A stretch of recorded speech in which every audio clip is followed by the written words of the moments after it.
This is Angel Miller with Two Angels Mushroom Farm in the Harrison, Ottawa area. We're a small family farm and we grow about 11 different varieties of gourmet mushrooms.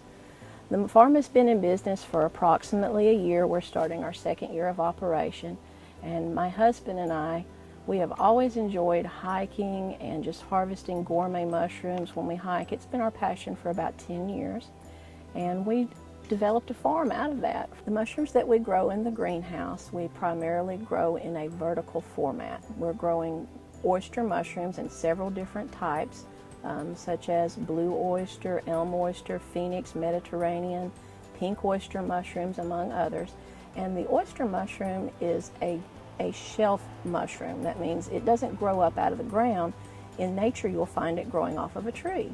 So we replicate that in the greenhouse by growing in columns. And growing in the greenhouse, we're able to protect them from any bugs or insects that may be trying to invade, because as good as they are to us, the bugs like them as well. They're delicious. We're also able to control the climate, keep the humidity at the right amount, and just keep them nice and moist, shade as well. We grow several different species, and so we have to grow according to the requirements of that particular species. For example, several are that you will see, such as the oyster mushrooms, grow on straw, and we grow them vertically in columns so that we can optimize the space that we have available. We also grow several outside on logs like shiitake, chicken of the woods, and some oyster mushrooms as well. And we also grow some mushrooms such as reishi, which is grown outdoors on logs naturally, and they are naturally occurring here on the farm. I'm standing here in the middle of our shiitake logs. These are a few of the shiitake logs that we have here on the farm, and we grow shiitakes on logs rather than what you will find in the grocery store, which are grown on sawdust. The reason that we grow them on logs is that the flavor is so much richer when they're grown on logs. It's an amazing comparison.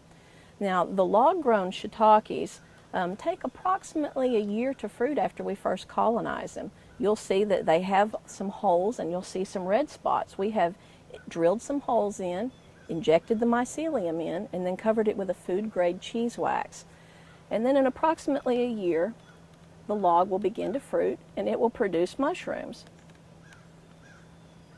One of the questions that we frequently get is, do you use spores to grow your mushrooms? And we don't. When you have spores, you don't necessarily know exactly what the genetic offspring is going to be like. So we use an actual tissue culture of the plant, which is the mycelium of the mushroom. And that tissue culture guarantees us that we know what we're getting, that we're going to get a strong, high-quality mushroom that will grow well under the conditions that we have here. In our experiment, we've got 8 different types planted with 8 different soils, looking for that right microbe so that we will begin to be able to offer wine caps at the farmer's market on a regular basis. Also at the market, you'll find that we have several different types of medicinal mushrooms in addition to the edible mushrooms that we grow. Medicinal mushrooms are very popular for health reasons. They're known to boost the immune system, among other things. And we have 2 different types that we offer right now: reishi, also called ling qi, or the mushroom of immortality. It's been used in Chinese medicines for thousands of years. And we also offer turkey tail, which again is known for its medicinal purposes of boosting the immune system.